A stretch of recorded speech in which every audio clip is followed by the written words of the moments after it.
አሳዛኝ ክስተቶችን ያስተናገደው በባህር ዳር የድምፃዊ ሰማኸኝ በለው ሽኝት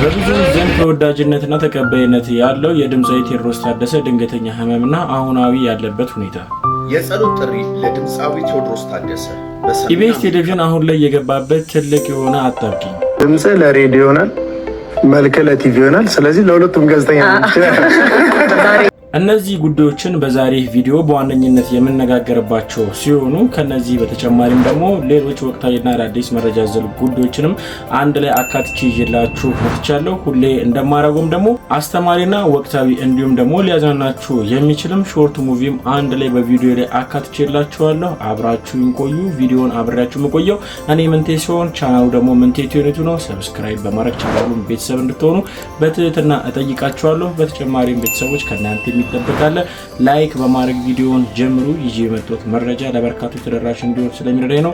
ፍቅራችሁን በላይ ግለጹልኝ። ሐሳብ አስተያየታችሁንም ኮሜንት ሴክሽን ላይ ገብታችሁ በነጻነት እንድትገልጹልኝ በትህትና እጠይቃችኋለሁ። ይዣችሁ ወደ መጣኋቸው ቪዲዮዎች እናልፋለን። አብራችሁን ቆዩ።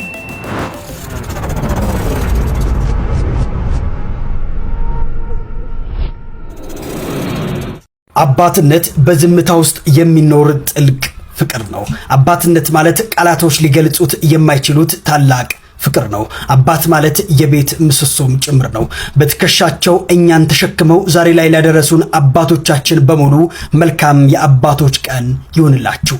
አባዬ ለዘላለም እወድሃለሁ እያላችሁ በኮሜንት ላይ ፍቅራችሁን ግለጹላቸው። እናት ፍቅሯን በእንክብካቤና በለቅሶ ስትገልጽ፣ አባት ግን ፍቅሩን የሚገልጸው በፈሰሰው ላቡ፣ በቆሰለው እጁና በደከመው ትከሻው ነው። ራሱ ሳይበላ እኛን ያጠገበ፣ ራሱን ሳይለብስ እኛን ያሸበረቀ፣ እኛ ስንወድቅ ቀድሞ ደግፈው ያቆመን መሪና ጋሻችን ነው። አባቶቻችን ሆይ ስላስተማራችሁን ብርታት፣ ስለሰጣችሁን ፍቅርና ስለከፈላችሁት መስዋዕትነት ሁሉ እናመሰግናለን።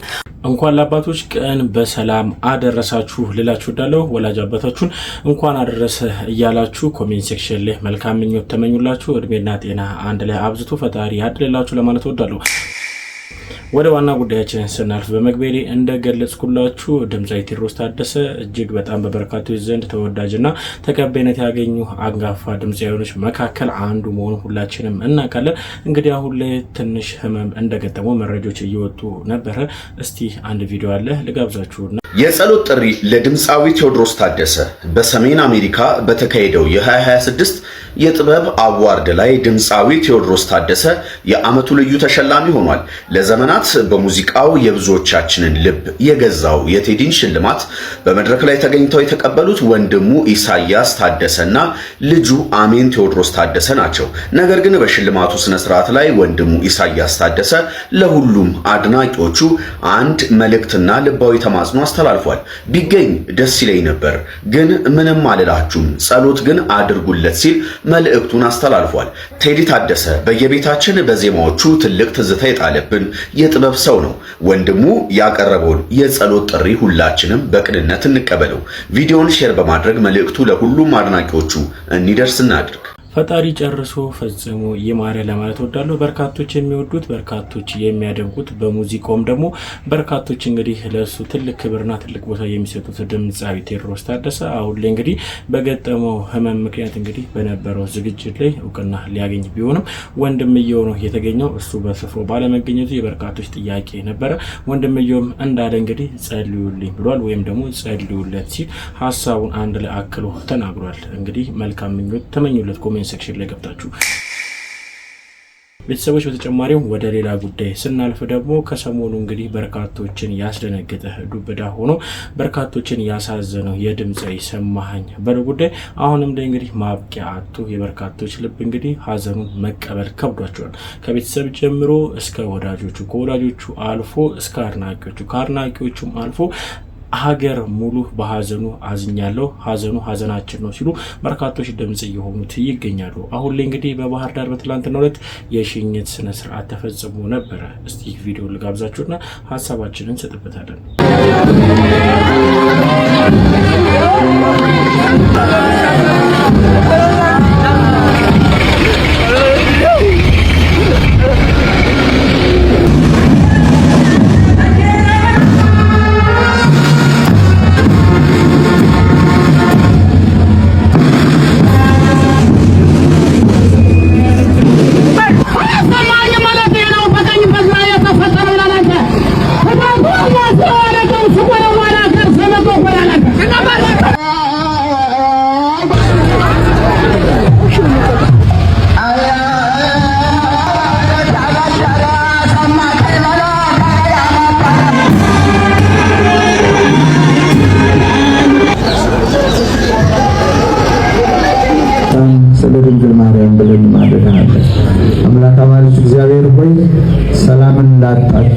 ለዓለም በሙሉ ሰላምህን እንድትሰጥልን እጅግ በጣም ያሳዝናል። እውነት ለመናገር ሰማኸኝ በለው የበርካቶችን ፍቅር የበርካቶችን አድናቆትን አግኝቶ በትልቅ ደረጃ እንግዲህ ስራውን ለተመልካቾቹ ለወዳጆቹ ለአድናቂዎቹ ለበርካታ ዓመታት ያለምንም መወላወል እንግዲህ ሲያደርስ የነበረ ጀግና ድምጻዊ እንደሆነ ሁላችንም እናውቃለን።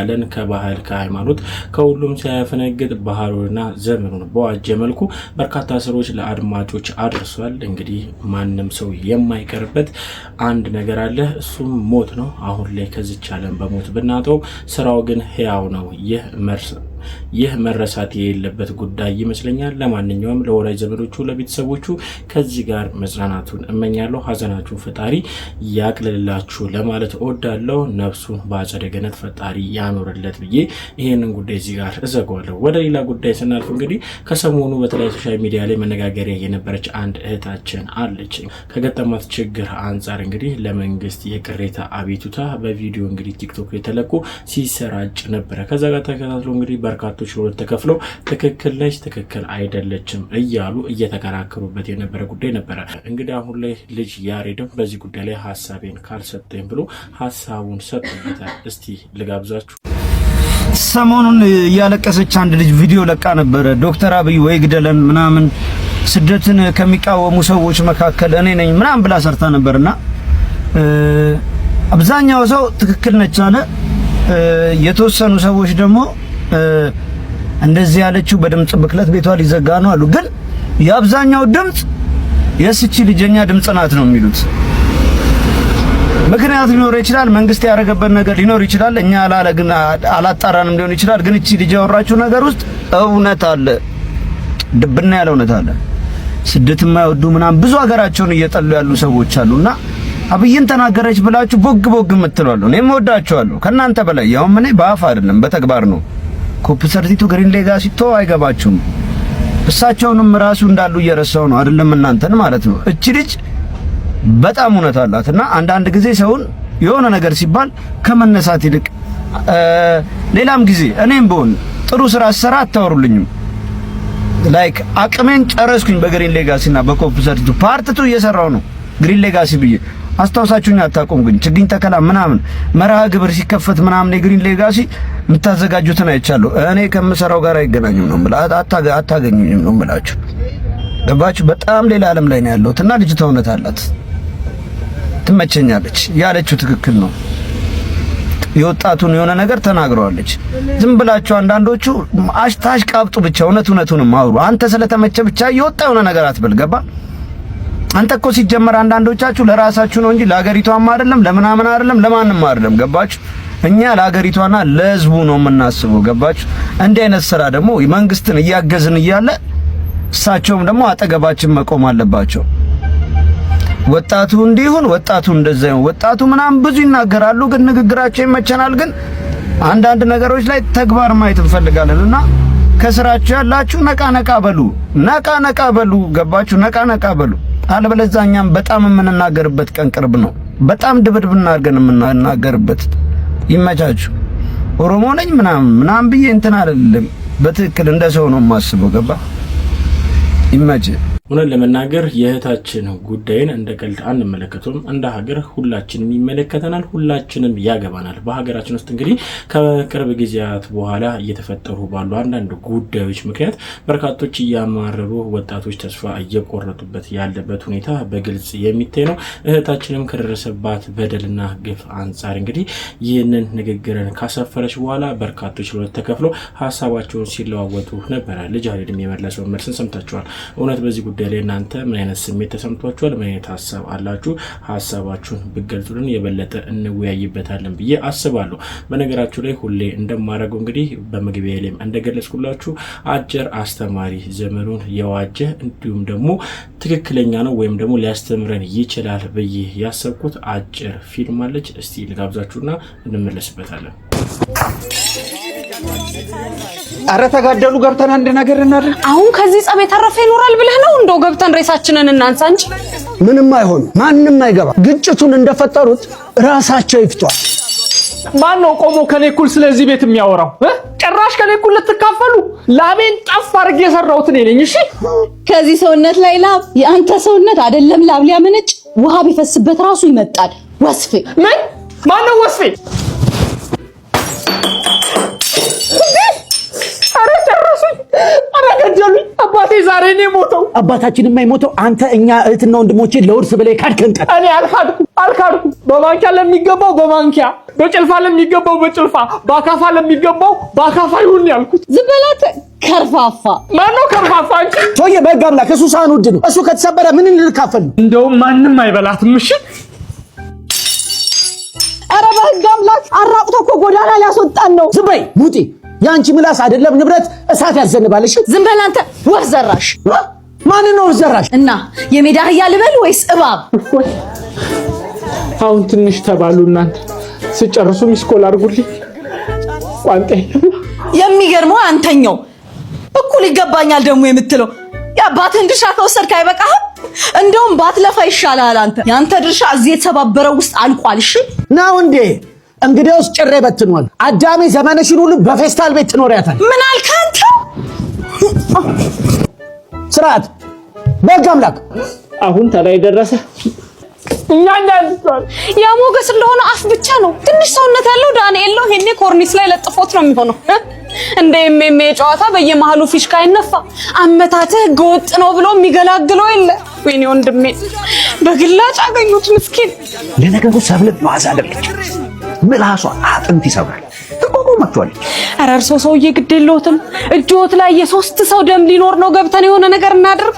እመኑኝ የቤተሰብን ጸብ ጎረቤት ቢገባበት ለጊዜው እሳቱን ሊያዳፍነው ይችላል እንጂ አያጠፋውም። ዘመድም አይጠቅመው። ራሱ ቤተሰቡ ጉልበቱ ሲዝል፣ ስሜቱ ሲረጋጋና አእምሮ ወደ ራሱ ሲመለስ ያኔ ራሱ የለኮሰውን እሳት ራሱ ያጠፋዋል። ወይኔ እኔ ግን ለዚህ ቤተሰብ እንዲህ ነኝ። ብኩርናዬን አይደለም በምስር በቁርጥ አልሸጥም ያልኩ ጀግና ዛሬ በታናናሾች የተዋረድኩ። ወንድሜ ዛሬ ስትነፋረቅ ብትውል ጠብ የሚልልህ ነገር የለም። እሺ ዳንኤል፣ መዘነጫ ቲሸርቴን ማታ ማታ ያንተ ሽንት ጨርቅ አድርጌ እንዳላሳደኩ ዛሬ አንተ እኔ ላይ አፍህን ከፈትክ።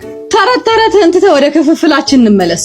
አንቺስ ብትሆኚ ሰብለ ይሄ ፒንሳ የማይችለውን ኪንኪ ጸጉርሽን ስቆነድድ ጸጉርሽ እንደ ጃርት ሾክ አልበሳሳኝም። እጄን አላሳደኩሽም። ይሄንን ሁሉ ለታማ ፈርድም ያስጋጥከው ቤተሰብህን በሐሜት አውጥተህ ያሰጣህ ቀን ማ እኔ ሞገስ ለማን ምን ብዬ ሊያውን ቤተሰቤን? አዎ አንተ ምን ብዬ ላልከው ደግሞ እሷን ተዋት። ቀድሞ አረቄ ጨርሷታል። አንድ ብትል አረቄ ከገዛውላት ክምብል ነው የምትለው አላልክም? እኔንስ ቢሆን እንኳን እኛ ይቀርና እሱ ራሱ እናቱን አያውቃትም። የአባት ድርሻ ለሚለው ራሱ አባታችን ራሱ እንደወለደው እርግጠኛ አይደለንም አላልክም? ምን ሸምጥጥ አመልህ ነው። የአባቴ አጥንት ሾክ ሆኖ ይውጋኝ። እኔ ታናናሾቼ ላይ እንደዚህ ልል አልችልም። ቆይ ማን ነው ግን እንደዚህ ያላችሁ? ለወርቁ አላልከው? ለትያ ሰለፍ ራሱ ስለኔ ያልነገርካቸው? ወርቁ ነው ያልሽው? ወርቁ ራሱ አንቺ ስለኔ ያልሽው ብዙ ነገር ነግሮኝ። ምን ብሎ? የሱ ዳው ገብስ ነው። እሱ ሆዱን ስለሚወድ የሚበላው ምግብ ላይ መርዝ ጠብ አድርጌ በአንድ ጣባ ገንፎ ሆዱን አገነፋለታለሁ አላልሽም ብለሻል። እኔ እኮ ከቁም ነገር አልቆጠርኩትም እንጂ እህትና ወንድምህ እኮ አድብተውብሃል፣ ተጠንቀቃቸው እኮ ብለውኛል። ተጫረሱ። መቼም እንደዚህ ዝምታ የሰፈነው ሶስቱም አልቀው ቢሆን በቃ ከአንድ ቤት የሶስት ሰው ሬሳ። እኔ የሚያሳዝነኝ አጥሩምባ ነፊ ነው። የሶስት ሰው ስም ሲጠራ እንግዲህ መዋሉ ነው። አረ እናንተ ሰዎች እንደው ሟርታችሁን ትታችሁ ደግ ደጉን ነገር አስቡ። እኔ ዝምታ ሳይሆን እርጋታ ነው የሚሰማኝ። ምን አለ ባንገባ እንኳን ለእርግጠኝነት አጮልቀን እኔ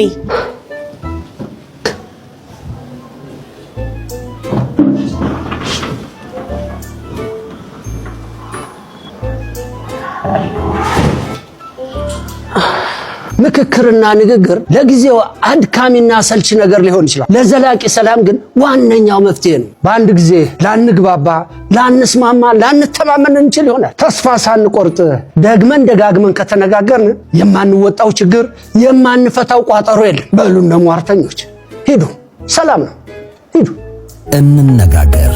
በምክክር ከሰፈር እስከ ሀገር የተሻለ ነገን እንገንባ። ይህንን ፊልምን ከጋበዝኳችሁ በኋላ እውነት ምን አስተዋላችሁ ወይም ደግሞ ምን ተረዳችሁ? እኔ በበኩሌ አሁን ላይ ያለው የሀገራችን ሁኔታ ግልጽ አድርጎ ቁልጭ አድርጎ የሚያሳይ ይመስለኛል። ተነጋግሮ ወይም ደግሞ በምክክር በንግግር መፍታት የማይቻል ምንም ነገር የለምና ለሀገራችን ፈጣሪ ሰላሙን ያድለን ላለው። እናንተ በዚህ ፊልም ላይ ምን አይነት ሀሳብ አላችሁ? ኮሜንት ሴክሽን ላይ ገብታችሁ ግለጹልኝ፣ እንወያይበታለን። ወደ ሌላ ጉዳይ ስናልፍ እንግዲህ ከማህበራዊ ጉዳይ ጋር በተያያዘ በርካታ ሀሳቦችን በተደጋጋሚ በቲክቶክ ፕላትፎርም እንዲሁም በተለያዩ ሶሻል ሚዲያ ላይ በመግለጽ የሚታወቀው አዋንታ በርሲሳ ትላንትና አንድ የገጠመ ችግር አለ ወይም ደግሞ አንድ ነገር ጉዳይ ነበረች። እስቲ እሷን ጉዳይ እሱ እያብራራት እኛ ሀሳባችንን እንገልጽበታለን። እኔ ትውልድ እቃቃ የሚባል ጨዋታ ነበረው።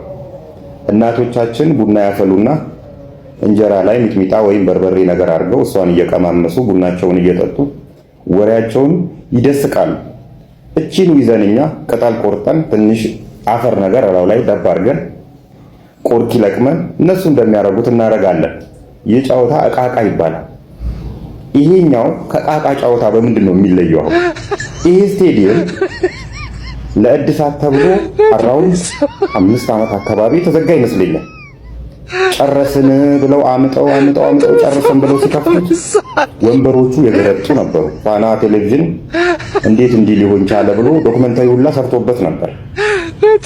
ይሄው እንግዲህ ትላንትና ዝናብ ዘነበ ተብሎ ሐይቅ መሆኑ እኮ አይደለም ደግሞ ችግሩን ሊፈቱበት የሄዱት መንገድ ምን አይነት ግድየለሽ እንደሆኑ ሜዳ ሙሉ ውሃን አዲስ ሞልያ ገዝተው በሞልያ ምን ያህል እዚህ አካባቢ ያሉ ሰዎች ስፖርቱ አካባቢ ያሉ ሰዎች ስለ ስፖርቱ ደንታ የሌላቸው ሆዳቸውን ከርስኬ ብቻ መሆናቸውን ምርጥ ማሳያ ነው። አንዳንዴ እንደውም እኔ ዲኤስቲቪ እንኳን ከኢትዮጵያ እግር ኳስ ውስጥ ወጣ ነው የምለው። ይሄን ጉዳችንን ለዓለም አሰራይቶልን መሳቂያ አድርጎን ነበር። እውነት ለመናገር የሀገራችን የእግር ኳሱ ዘርፍ ምን ያህል እንደወረደ ሁላችንም እናውቃለን። የበርካቶችም ጥያቄ ይሄ ነበረ።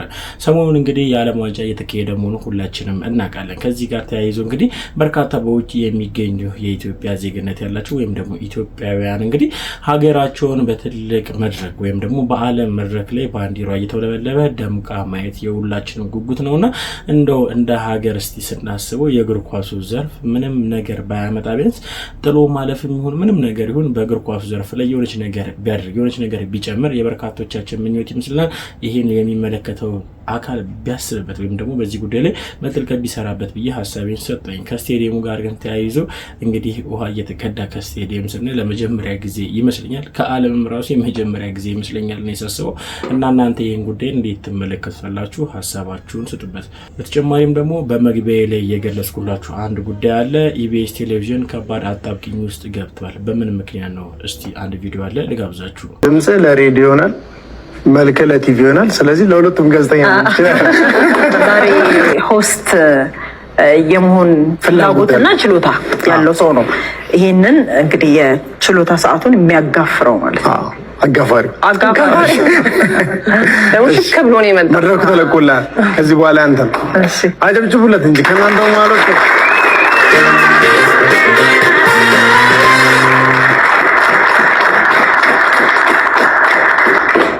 ጤና ይስጥልኝ። ይህ እያንዳንዱ ኢትዮጵያዊ በየዕለቱ ከወዳጅ ዘመድ ጓደኛና ቤተሰቡ ጋር የሚለዋወጠው የመልካም ምኞት ሰላምታ ነው። እነሆ እኔም ጤና ይስጥልኝ ብያለሁ። ዘወትር ቅዳሜ በዚህ ሰዓት በኢቢኤስ ቴሌቪዥን እየተዘጋጀ የሚቀርብላችሁ ቅዳሜን ከሰዓት ነው።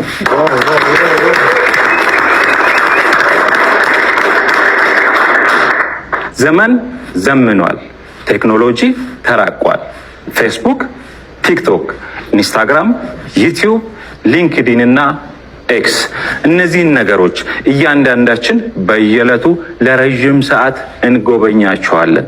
ታዲያ እነዚህ ነገሮች ላይ ረጅም ሰዓት መቆየት ምን አይነት አካላዊ፣ አእምሯዊና ስነ ልቦናዊ ጉዳት አለው?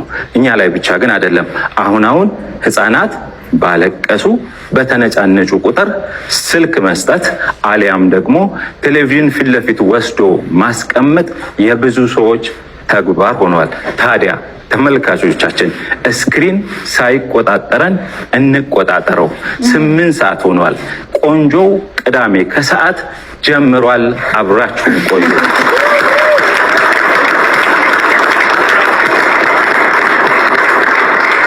7696 ኬኬ ብለው መልእክት ልከው አብረውን ሊያዝናኑንና እናንተን ተመልካቾቻችንንም ሊያዝናኑ የታደሙ እንግዶች አሉን።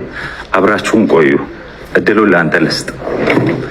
ሁለት ዳግምን ከልብ እናመሰግናለን። አብርሽ ግን ተመስጦ ነበር። በጣም ከዚህ ሙዚቃ ጋር ትዝታለ? አይ የተለየ ነገር የለም ያለ ይመስላል። ይህ የባህር ሀገር ቤት ደሳሳ የሚለው ብዙ በቱሪስታይን ስለሄድኩ ትዝ ስለሚለኝ እሱ ትዝ ብሎኝ እንጂ በጣም ቶሎ የመጣች የለች። ሁለቱንም ዳግሞች ከልብ እናመሰግናለን። ቅዳሜ ከሰዓታችን ይቀጥላል። ዋው እናመሰግናለን በጣም ድምፁም ደስ የሚል ድምፅ ክሊር የሆነ ጽድት ያለ ድምፅ ነው ያለ ስታስተላልፍና አሪፍ ነበር። ረጋ ብለህ ደረጀ ያዕቆብ ምንድን ነው የተማርከው? እኔ ከዩኒቨርሲቲ ግራጁዌት ያደረኩት በጤና። ግን ፍላጎት አለ ሚዲያ ውስጥ የመግባት? ሚዲያ ከልጅነት ጀምሮ የነበረኝ ፍላጎት እና ታለንት ነው። ለዛ በጣም አሪፍ ድምፁ፣ ቃላት አጠቃቀሙ፣ ሁሉም ነገር አሪፍ ነው። ጆሮ የመያዝ የመሰማት አይነት እድል አለ። እኛም እናበረታለን። ሁለት አማራጭ ነው ያለ። ድምጽ ለሬዲዮ ይሆናል፣ መልክ ለቲቪ ይሆናል። ስለዚህ ለሁለቱም ጋዜጠኛ ነው ይችላል።